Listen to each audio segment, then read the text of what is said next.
السلام علیکم ورحمۃ اللہ وبرکاتہ۔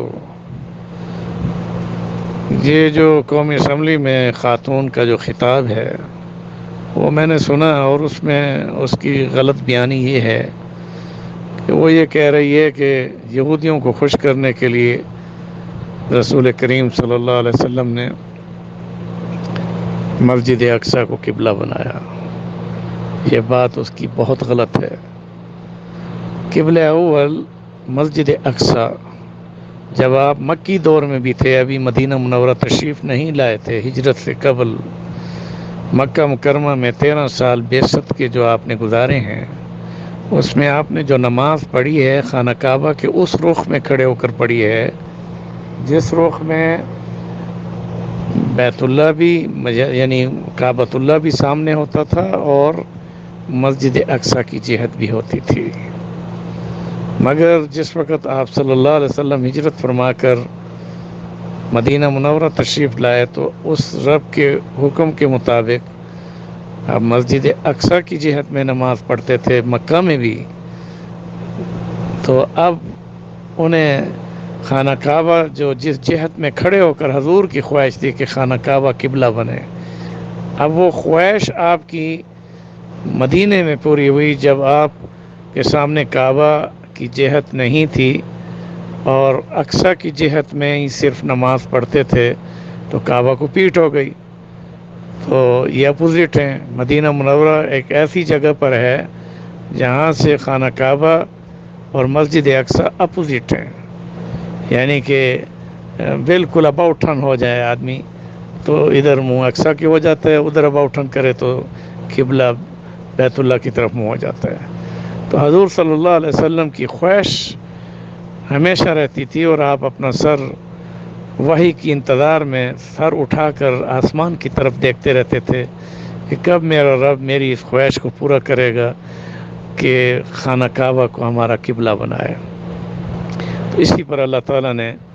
مسجد قبلتین کے اندر جو آپ صلی اللہ علیہ وسلم کی وہ نماز جس میں ایک نماز میں 2 جہتوں میں پڑھی جانے والی نماز، وہ مسجد قبلتین میں جو مدینہ منورہ میں، اسی جگہ نماز کے دوران 2 رکعت پڑھنے کے بعد جب آپ بیٹھے تھے تو آپ پر دوران نماز یہ وحی آئی،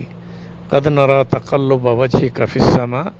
فلنولینک قبلۃ ترضاها فول وجهک شطر المسجد الحرام۔ اب اس حضور کی خواہش کو سامنے رکھ کر اللہ فرما رہے ہیں کہ آپ اپنے سر کو اٹھا کر ہمیشہ قبلے کی جہت کی تبدیلی اور تحویل کا مجھ سے سوال کرتے رہے، بس ہم نے آپ کی مرضی پر آپ کے لیے قبلہ کعبۃ اللہ کو بنا دیا۔ تو اسی دوران نماز آپ تیسری رکعت کے لیے کھڑے ہوئے تو اباؤٹ ٹرن ہو گئے اور آپ خانہ کعبہ کی طرف آپ نے منہ کر لیا، اور صحابہ کرام جو آپ کے پیچھے نماز پڑھ رہے تھے وہ بھی سمجھ گئے کہ اب ہمارا قبلہ الکعبۃ قبلتنا، کعبہ ہمارا قبلہ ہے۔ ظاہر ہے کہ اسلام کی بنیادی چیزوں میں سب سے بڑی بات یہ ہے کہ اللہ ربنا، اللہ ہمارا رب ہے، محمد النبی و قائدنا، محمد صلی اللہ علیہ وسلم ہمارے قائد بھی ہیں، نبی بھی ہیں، رسول بھی ہیں اور رہبر و رہنما بھی ہیں۔ والکعبۃ قبلتنا، اور کعبہ ہمارا قبلہ ہے۔ تو یہ قبلہ ہمارا مسلمانوں کا بیت اللہ بنایا گیا، یعنی کہ حضور کی خواہش پر قبلہ اول سے اللہ تعالیٰ نے پھر تا قیامت ہمارے لیے مسلمانوں کے لیے قبلہ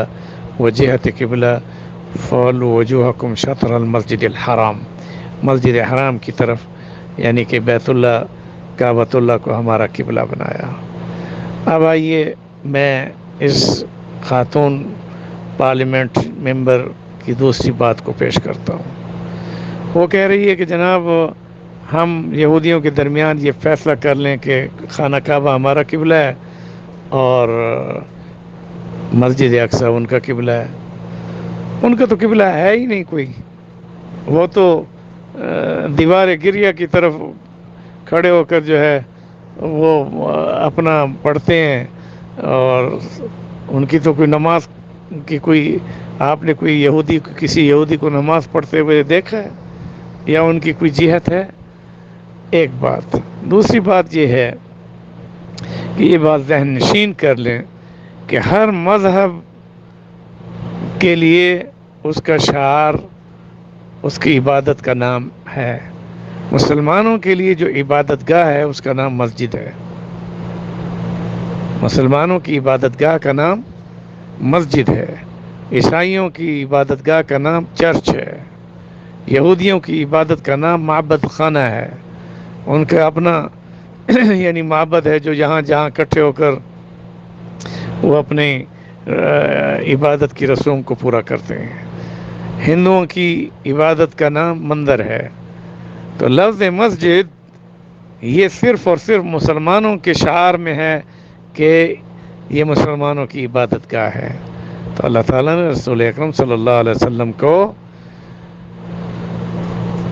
عالمین کا نبی بنا کر بھیجا، اور پھر آپ کو جب معراج مصطفیٰ نصیب ہوا تو مکی زندگی میں ہوا۔ یہ بھی دیکھیں، مکی زندگی میں آپ صلی اللہ علیہ وسلم نے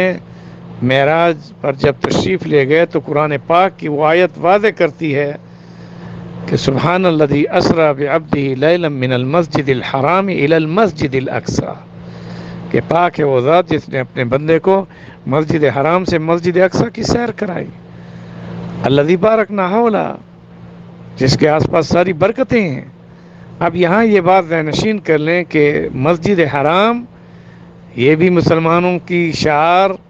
عبادت گاہ ہے جس کا نام مسجد حرام ہے۔ الی المسجد الاقصی، اب لفظ مسجد آیا یعنی کہ قدس کے، القدس اور مسجد اقصی اس میں یہ فرق ہے۔ بیت المقدس یروشلم ایک شہر کا نام ہے، مگر مسجد اقصی مسلمانوں کی عبادت گاہ کا نام ہے۔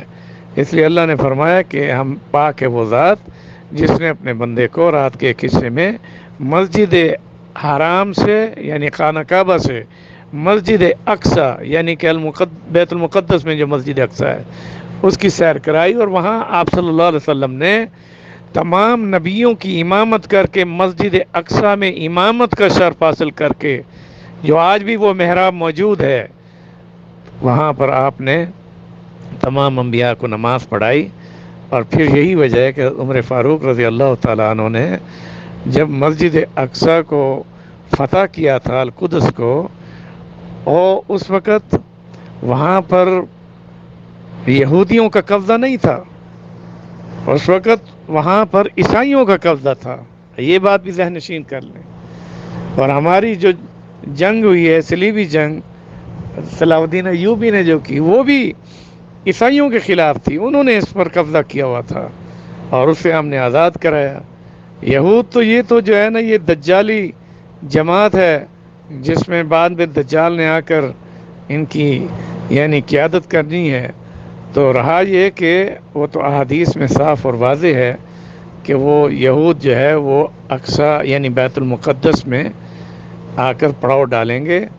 اور اس کے بعد مسجد اقصی کو یعنی اپنے قبضے میں لانے کی کوشش کریں گے۔ لیکن مسلمان خلفاء راشدین کے زمانے سے لے کر اب تک مسجد اقصی کو اپنا ایک عبادت خانہ سمجھتے ہیں، کیونکہ مسجد مسلمانوں کا شعار ہے،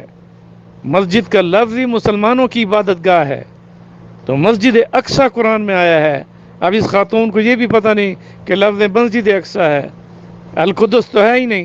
تو آپ کیسے مسجد اقصی کو ان کا قبلہ بنا رہی ہیں؟ وہ قبلہ اول پہلے انبیاء کرام، وہاں حضرت سلیمان علیہ السلام کا ہیکل ہے، اس کے علاوہ حضرت زکریا کی عبادت خانے میں ان کا محراب ہے جہاں وہ کھڑے ہو کر دعا کرتے تھے۔ حضرت مریم کا اس محراب کے ساتھ وہ کمرہ ہے جس میں انہوں نے حضرت زکریا نے ان کی کفالت کی تھی۔ تو اس کا تو یہودیوں سے تعلق ہی نہیں ہے، یہ تو عیسائیت کے زمانے میں۔ اور اس کے بعد یہ بات بھی ذہن نشین کر لیں کہ یہودیوں کو تو عیسائیوں نے یہاں سے نکالا ہے، بھگایا ہے۔ ہٹلر نے کتنے یہودیوں کو مارا ہے۔ یہ تو بعد کی جنگوں میں بھی یعنی عیسائیت اور یہودیت کی جنگیں ہیں۔ یہود ایک دہشت گرد ظالم اور بربریت والی قوم ہے جس پر اللہ نے لعنت بھیجی ہے. لعن اللہ الیہود والنصارى، اللہ تعالیٰ نے یہود و نصارہ پر لعنت بھیجی ہے. لعن الذین کفروا من اہل کتاب کے ساتھ کہ جنہوں نے کفر کیا اور اہل کتاب تھے ان پر اللہ کی لعنت ہے. تو کیسے آپ ان کے ساتھ یہ بات کر سکتے ہیں کہ جناب مسجد حرام مسلمانوں کا قبلہ ہے اور مسجد اقصی یہودیوں کا؟ یہودیوں کو تو قبلہ ہے ہی نہیں. یہودیوں کی تو کوئی عبادت گاہ، وہ تو اپنی ہیکل میں وہ جو ان کی دوسری جگہوں پر بھی معبد کی حیثیت سے ان کی عبادت گاہیں ہیں. لیکن مسجد کا لفظ صرف اور صرف مسلمانوں کے ساتھ ہے اور مسلمانوں کا شعار ہے. اور میں اسی پر یہی کہوں گا کہ مسجد حرام ہو یا مسجد اقصی ہو یا مسجد نبوی ہو، یہ مسلمانوں کی وہ مساجد ہیں جن کے بارے میں رسول کریم صلی اللہ علیہ وسلم نے ارشاد فرمایا لا تشد الرحال الا ثلاثۃ المساجد. فرمایا کہ اپنے گھروں سے تم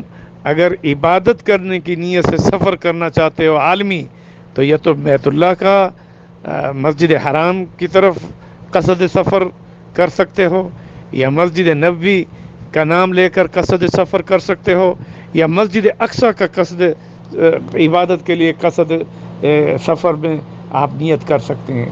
لا تشد الرحال کے ساتھ کہ مسلمانوں کے لیے تو سفر کرنے کا حکم ہے کہ آپ اگر عبادت کے لیے کسی جگہ جانے کا ارادہ کریں تو مسجد حرام، مسجد نبوی اور مسجد اقصی، یہ باقاعدہ حدیث ہے. الا ثلاثۃ المساجد، ثلاث مساجد کہا گیا ہے. تو مساجد جو ہے وہ صرف اور صرف مسلمانوں کی عبادت گاہ کا نام ہے. کوئی قادیانی بھی اپنی عبادت گاہ کو مسجد کا درجہ نہیں دے سکتا. کوئی یہودی، نصرانی یعنی کرسچن یا اس کے علاوہ جتنے مذاہب ہیں وہ اپنی عبادت گاہ کو مسجد نہیں کہہ سکتے. جیسے چرچ ہے وہ عیسائیوں کے لیے ہے، مندر ہے وہ ہندوؤں کے لیے ہے. مسجد صرف اور صرف مسلمانوں کی عبادت گاہ ہے. تو مسجد کا تقدس، مسجد حرام کا تقدس جیسے ہمارے اوپر اس کی حفاظت فرض ہے حرمین شریفین کی، اس طرح مسجد اقصی اس کا تقدس، اس کا تحفظ، اس کی حفاظت وہ بھی ہمارے اوپر فرض ہے اور ہماری عبادت گاہوں میں سے ہے. اور پھر ہمارے نبی صلی اللہ علیہ وسلم کا مصلی ہے وہاں پر، جہاں پر تمام انبیاء کرام کی انہوں نے امامت کی ہے. یہ ایک عورت جو پارلیمنٹ کے اندر قومی اسمبلی میں تقریر کر رہی ہے، نہ تو وہ اسلامی ثقافت سے آگاہ ہے، نہ اسلامی معاشرتی زندگی سے وہ یعنی کہ اپنی شکل و شباہت سے بھی دیکھ لے کہ وہ کس طرح سے وہ نمائندگی کر رہی ہے، یہ اسلام کی بات کر رہی ہے. یہ وہ کہہ رہی ہے میں نے قرآن سے یہ سیکھا ہے. قرآن کے ورسز واضح ہیں، سبحان الذی اسری بعبدہ لیلا من المسجد الحرام الی المسجد الاقصی. مسجد ہے، مسجد اقصی مسلمانوں کا وہ یعنی عبادت خانہ ہے جس کا نام مسجد اقصی نام رکھا گیا ہے، اور اللہ تعالیٰ نے قرآن پاک میں اس کا نام مسجد اقصی رکھا ہے. اس لیے میں یہ بات واضح طور پر بتا دینا چاہتا ہوں کہ مسجد اقصی پر یہودیوں نے جو آگ لگائی ہے یہ 50 سال پہلے بھی انہوں نے لگائی تھی، اور اب جو بچوں پر ظلم و ستم کر رہے ہیں یا اس کے علاوہ وہاں عورتوں کی بے حرمتی ہو رہی ہے، کہاں انسانی حقوق کی وہ یعنی کہ موم بتی مافیا، وہ کہاں چلے گئی موم بتی مافیا جو کہ ایک یعنی چھوٹے سے مسئلے کو تو اٹھا کر مسلمانوں کے خلاف آواز اٹھاتی ہیں، لیکن یہاں پر بچوں کا خون، بچوں کے ساتھ ظلم و ستم اور بے گناہ معصوم شہری لوگوں کو اور مسلمانوں کا قتل عام، چاہے وہ فلسطین میں ہو یا کشمیر میں ہو یا سوریہ میں ہو یا کہیں پر بھی ہو، یہ ناقابل برداشت ہے. باقی رہا کہ قیامت کی نشانیوں میں سے یہ نشانی ہے کہ اس امت کو احیاء اسلام کے ساتھ ان تینوں مسجدوں پر اسلام کا جھنڈا لہرانے کے لیے حضرت عیسیٰ علیہ السلام باوجود اس کے کہ وہ نبی اور رسول اور صاحب کتاب رسول ہیں اور عیسائیوں کے وہ رسول ہیں مگر مسلمانوں کے وہ نبی اور رسول ہیں، وہ آئیں گے اور میثاق النبیین کا وہ وعدہ جو حضور صلی اللہ علیہ وسلم کے ساتھ معراج کے موقع پر انبیاء نے اور اس کے علاوہ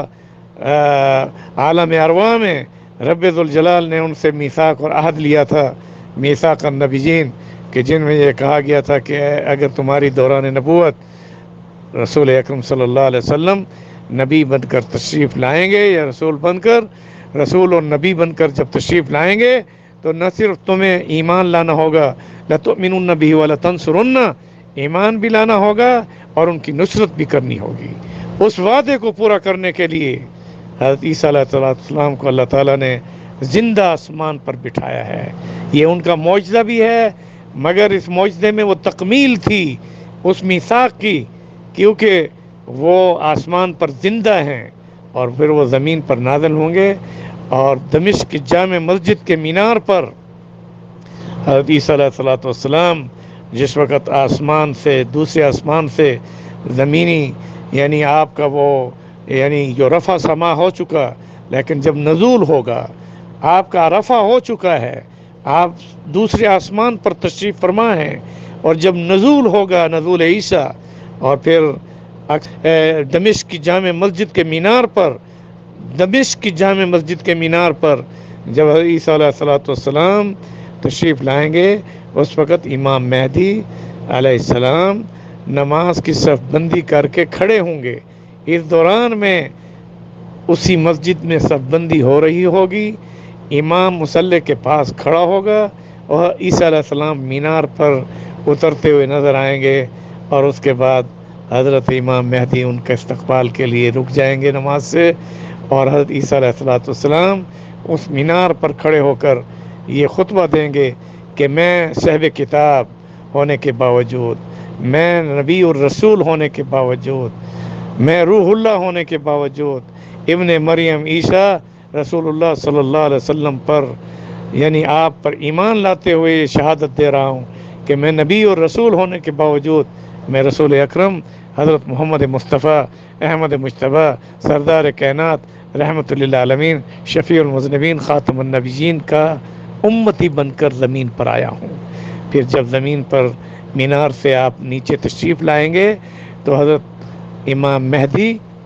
ان سے کہیں گے کہ آپ نماز پڑھائیے، تو وہ فرمائیں گے نہیں، پہلی نماز میں اس امت کے امام کے پیچھے پڑھوں گا، تاکہ یہ ثابت ہو جائے کہ میں صاحب شریعت ہونے کے باوجود اپنی شریعت پر نہیں، شریعت محمدی کے تابع ہو کر آیا ہوں، اور شریعت محمدی کا تابع اس لیے ہوں کہ میں محمد رسول اللہ صلی اللہ علیہ وسلم کا امتی بن کر آیا ہوں۔ اب یہاں پر حضرت عیسیٰ علیہ السلام کا رسول اکرم صلی اللہ علیہ وسلم کی ذات اطہر پر ایمان لانے کا اظہار اپنے عقیدے کے ساتھ یہ ہوگا کہ میں رسول اور نبی ہونے کے باوجود، صاحب کتاب ہونے کے باوجود، روح اللہ کلمت اللہ ابن مریم عیسیٰ روح اللہ ہونے کے باوجود میں محمد رسول اللہ صلی اللہ علیہ وسلم کا امتی بن کر زمین پر آیا ہوں۔ اور حضرت امام مہدی کے پیچھے وہ پہلی نماز پڑھ کر یہ ثابت کریں گے کہ اب میری شریعت منسوخ ہے، میں اپنی شریعت پر نہیں بلکہ شریعت محمدی کا پابند ہوں۔ اسی طرح حضرت عیسیٰ علیہ السلام اس کے بعد جو نمازیں پڑھائیں گے اس امت کو، تو امت کے امام بن کر شریعت محمدی کے تابع ہو کر رسول اکرم صلی اللہ علیہ وسلم کی مسجد اور اسلام اور دین اور تقدس کو سامنے رکھتے ہوئے، یعنی وہی نماز جو رسول اللہ پڑھ کر گئے، وہی قبلہ جو رسول اللہ دے کر گئے، اور وہی اقصی جہاں آپ نے امامت کرائی، پھر اس کا تحفظ بھی کریں گے، اور سب سے پہلی جنگ حضرت عیسیٰ علیہ السلام دجال کے ساتھ کریں گے، اور لد کے مقام پر حضرت عیسیٰ علیہ السلام دجال کو اپنے نیزے سے قتل کریں گے، اور ایک جنگ ہوگی، بہت خون ریزی ہوگی، اس خون ریزی میں دونوں طرف سے جماعتیں لڑیں گی، اور اس میں عیسیٰ علیہ السلام کو بحیثیت امتی رسول مگر اس وقت کے امت کے امام بن کر، اور پھر رسول اور نبی ہونے کے باوجود امتی ہونے کے شرف کے ساتھ حضرت عیسیٰ علیہ السلام وہاں لد کے مقام پر دجال کو جہنم رسید کریں گے۔ اور لد کہاں ہے؟ یہ جو آج اسرائیل کا ہیڈ کوارٹر ہے پولیس فوج کا، آپ نقشے میں جائیے، اس مقام لد پر جہاں آج اسرائیل کی فورسز ہیں، یہاں پر جنگ ہوگی، اور اس جنگ میں حضرت عیسیٰ علیہ السلام دجال کو جہنم رسید کریں گے، اور مسجد اقصی مکمل طور پر اسلام کے جھنڈے کے ساتھ مسلمانوں کے پاس آ جائے گی، جیسے صلاح الدین ایوبی کے دور میں آئی، یا حضرت عمر فاروق رضی اللہ تعالیٰ عنہ کے دور میں آئی، اور اس کے بعد ایک اس سے پہلے بھی دور آنے والا انشاءاللہ، جو اللہ ہمیں دکھائے گا، وہ اسلام کی نشأت ثانی کا دور ہوگا۔ حضرت عیسیٰ علیہ السلام کا دور تو آنا ہی آنا ہے، مگر اس سے پہلے بھی ایک اسلام کا دور آئے گا انشاءاللہ۔ یہ جتنا ظلم اسلام اور مسلمانوں کے خلاف ہو رہا ہے، در حقیقت یہ تحریک اسلام کو اور اجاگر کر رہا ہے۔ ہمارے دلوں میں مسجد اقصی کا تقدس بیت اللہ کے تقدس کی طرح ہے، مسجد نبوی کے تقدس کی طرح ہے، کیونکہ وہ مسجد ہے، اور رسول اکرم صلی اللہ علیہ وسلم نے اقصی کو اقصی نہیں بلکہ قرآن پاک کی روشنی سے اللہ نے بھی اس کا نام مسجد اقصی رکھا ہے۔ سبحان الذی اسری بعبدہ لیلا من المسجد الحرام الی المسجد الاقصی۔ اس آیت کی روشنی سے ہم اپنی مسجد اقصی کا تحفظ فرض سمجھتے ہیں، فلسطینی مسلمانوں کے ساتھ یکجہتی کا اعلان کرتے ہیں، اور یہودیوں کے ظلم و ستم کی مذمت کرتے ہوئے یہ بات واضح کر دینا چاہتے ہیں کہ مسجد اقصی مسلمانوں کا شعار ہے اور شاعر اللہ میں سے ہے، اور مسلمانوں کی عبادت گاہ ہے، جس کا نام مسجد ہے۔ مسجد کسی اور مذہب کے نام پر، کسی اور مذہب کے لوگوں کے لیے عبادت کی جگہ نہیں ہو سکتی، مسجد صرف اور صرف مسلمانوں کی عبادت کرنے کی جگہ ہے۔ اس لیے میں اس موقع پر ان ملحدین کو اور ان مستشرقین کو، یا ان جو ہے بے دین لوگوں کو جو یہ سمجھتے ہیں کہ جناب ہم بیت اللہ شریف خانہ کعبہ کو اپنی جہت قبلہ بنا دیں اور یہودیوں کے یعنی مسجد اقصی یہودیوں کے حوالے کر دیں، یہ ہو ہی نہیں سکتا۔ اس پر حضرت عمر فاروق کی جنگ ہوئی، اور جنگ بغیر جنگ کے فاتح بن کر انہوں نے خود وہاں امامت کرائی جہاں رسول اللہ صلی اللہ علیہ وسلم نے انبیاء کرام کی امامت فرمائی تھی۔ پھر بہت کافی دور، بڑی لمبی مدت تک مسلمانوں کے انڈر مسجد اقصی رہی۔ پھر اس کے بعد صلیبیوں نے یعنی عیسائیوں نے پھر قبضہ کیا، اور پھر صلاح الدین ایوبی نے ان کے خلاف جنگ کی۔ اب یہ بات ذہن نشین کر لیں کہ حضرت عمر فاروق رضی اللہ تعالی عنہ نے مسجد اقصی پر جب اسلام کا جھنڈا لہرایا تھا تو یہود تو وہاں تھے ہی نہیں، وہ تو دھکیل دیے گئے تھے۔ وہ تو یعنی تاریخ کے حوالوں سے یہی بات ملتی ہے کہ وہ مغرب کی طرف اور اس کے علاوہ روس کی طرف اور ایران کی طرف چلے گئے تھے، اصفہان میں، وہاں تو تھے ہی نہیں۔ یہ تو جنگ بھی مسلمانوں نے عیسائیوں کے خلاف، صلیبی جنگ کتے کہتے ہیں، صلیب، وہ تو عیسائیوں کے خلاف تھی، انہوں نے قبضہ کیا ہوا تھا۔ جب عیسائیت کو یہ حق نہیں ہے کہ وہ مسجد اقصی پر قبضہ کریں، تو یہودیوں کو کیسے حق حاصل ہو سکتا ہے کہ وہ مسجد اقصی پر قبضہ کرے؟ انشاءاللہ مسلمان اپنی جان تو دے سکتے ہیں، مگر مسجد اقصی جو مسلمانوں کا ایک شعار ہے، مسجد ہے، اور حضور پاک کے ارشاد کے مطابق لا تشد الرحال میں الا ثلاث مساجد میں مسجد حرام، مسجد نبوی اور مسجد اقصی، یہ ہمارے مقدس ترین مسجدوں میں سے 3 مسجدیں ہیں جن میں احکامات کی روشنی سے بھی اعتکاف مسجد حرام میں، مسجد نبوی میں اور مسجد اقصی میں سب سے افضل ہے، اور اسی طرح سے یہ مصلی رسول ہے، یہ انبیاء کرام کی امامت، ہمارے پیارے نبی صلی اللہ علیہ وسلم امام الانبیاء خاتم النبیین کا وہ مصلی ہے، اور جس کو خلفاء راشدین کے زمانے میں باقاعدہ طور پر فاتح انداز میں الحمدللہ مسلمانوں نے حاصل کیا، اور اس کے بعد صلاح الدین ایوبی نے پھر اس کے اندر جو ہے نا ایک بہت بڑا جھنڈا گاڑ کر یہ ثابت کیا کہ مسجد اقصی مسلمانوں کی مسجد ہے، اور یہ آزاد ہونی چاہیے، اور فلسطین ایک ریاست ہے جس میں مسلمان آبادی اب بھی اور اس وقت بھی یعنی 90% سے زیادہ ہے۔ اب آپ اس سے اندازہ کر دیجئے کہ اس علاقے کی آبادی بھی وہ مسلمانوں کی آبادی ہے، اور اس میں مسجد بھی مسجد اقصی یہ مسلمانوں کی مسجد ہے، اور اسی میں آپ کو میں کیا دلائل دوں، انہی دلائل میں میں یہ دلیل دینا چاہتا ہوں اور واضح طور پر بتا دینا چاہتا ہوں کہ مسلمانوں کی آخری جنگ بھی اسی مسجد اقصیٰ کی آزادی کے ساتھ ہوگی، اور ہم انشاءاللہ مسجد اقصیٰ کی آزادی کی جنگ کو اپنی عبادت سمجھتے ہیں اور فلسطینیوں کے ساتھ یکجہتی کا اعلان کرتے ہیں، اور اسرائیل دہشت گرد ظالم اور ریاست اسرائیل جو اسرائیلی ریاست ہے وہ ایک دہشت گرد ریاست ہے، ان کے تو ترانے کے اندر بھی دہشت گردی ہے۔ اب اس سے کیا آپ اندازہ کریں گے، جنہوں نے انبیاء کا قتل کیا ہو، وَيَقْتُلُونَ النَّبِيِّينَ بِغَيْرِ حق قرآن پاک میں آتا ہے، یہ تو نبیوں کے بھی قاتل ہیں، اور یہ ہمارے بچوں پر کیا رحم کھائیں گے جنہوں نے نبیوں کو قتل کیا ہو۔ یہ وہ ایک نسل ہے خاص، یہودی مذہب نہیں ہے، یہودی ایک نسل ہے، اور وہ یہودی نسل انبیاء کے خلاف بھی قتل و غارت میں رہی اور اللہ کے سامنے بھی مقابلے میں آئی، مگر اللہ تعالیٰ نے انہیں قرآن پاک میں ان پر لعنت بھیجی ہے، اور یہ ایک آزمائش ہے اس امت کے لیے، اور آخری جنگ مسلمانوں کی وہ کسی اور مذہب کے ساتھ نہیں ہوگی، آخری جنگ اور جہاد سارے مسلمان ایک ہو کر حضرت عیسیٰ علیہ السلام کے جھنڈے کے نیچے ان یہودیوں کے خلاف لڑیں گے، اور یہود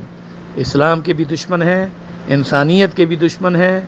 اور انسانیت میں بچوں اور عورتوں کے قاتل اور دہشت گرد ہیں۔ کسی صورت میں بھی ہم یہودیت کے ظلم و ستم کا ساتھ نہیں دے سکتے، ان کی مذمت کرنا یہ ہمارے ایمان کا حصہ ہے، اور اگر کسی شخص کے دل میں یہودیوں کے لیے کوئی نرم گوشہ ہے تو یہ بات وہ ذہن نشین کر لے کہ قرآن پاک میں یہودیوں پر لعنت بھیجی گئی ہے، اور وہ اس ملعون قوم کے ساتھ اگر کوئی بھی شخص ملتا ہے تو وہ لعنت کا پھٹکار حاصل کرے گا۔ اللہ تعالیٰ ہمیں اپنی رحمتوں کے ساتھ تمام مسلمانوں کی مدد و نصرت اللہ فرما کر اقصیٰ میں، القدس میں، فلسطین میں اسلام کے جھنڈے کو بلند فرما دے، مسجد اقصیٰ کو اللہ تعالیٰ آزاد فرما دے، اور ہمیں اپنی زندگی میں مسجد اقصیٰ میں نمازیں پڑھنے کا شرف عطا فرما دے، اور کشمیر کے مظلوم مسلمان جو وہاں پر جتنی مظلومیت کے ساتھ ہیں، اور انہیں 1 سال سے لاک ڈاؤن کیا گیا تھا، ہم ابھی تک بھی نہ سمجھ سکے کہ اس کے بعد کرونا وائرس جیسا عذاب آیا اور پوری دنیا لاک ڈاؤن ہو گئی۔ یہ کشمیر کے ان مظلوم مسلمانوں کے لاک ڈاؤن ہونے کے بعد اللہ تعالیٰ نے انتقام لیا ہے، اس لیے سمجھنا چاہیے ہمیں اپنے مذہب، اپنے شعار اور اپنے اسلام اور اپنے پیارے نبی صلی اللہ علیہ وسلم کی لائی ہوئی شریعت کے تحفظ کے لیے اپنے اندر ایک جذبہ رکھنا چاہیے۔ اللہ تعالیٰ سے دعا ہے کہ رب ذوالجلال ہم سب کو رسول کریم صلی اللہ علیہ وسلم کا سچا امتی بنا کر آپ صلی اللہ علیہ وسلم کی سچی محبت اور اطاعت کے ساتھ اسلام پر چلتے ہوئے دین اسلام کی سربلندی کے لیے عالمی سطح پر تبلیغ اور دعوت تبلیغ کے ساتھ، دعوت اسلام کے ساتھ اللہ تعالی ہم سب کو واعتصموا بحبل اللہ جمیعا ولا تفرقوا، اللہ تعالی ہم سب کو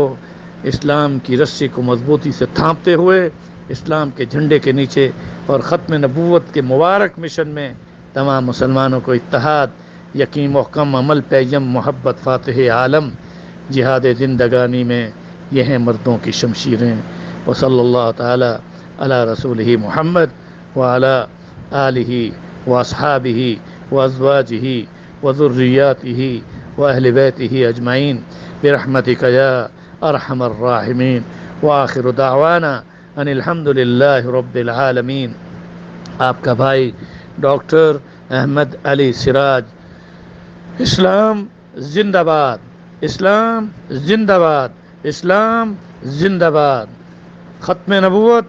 پائندہ باد، تاج و تخت ختم نبوت زندہ باد۔ السلام علیکم ورحمۃ اللہ وبرکاتہ۔ مسلمانان عالم زندہ باد، اور فلسطین اور کشمیر کی یکجہتی میں مسلمانوں کا ایک ہو کر نعرہ لگانا، نعرہ تکبیر، اللہ اکبر، اللہ اکبر، اللہ اکبر۔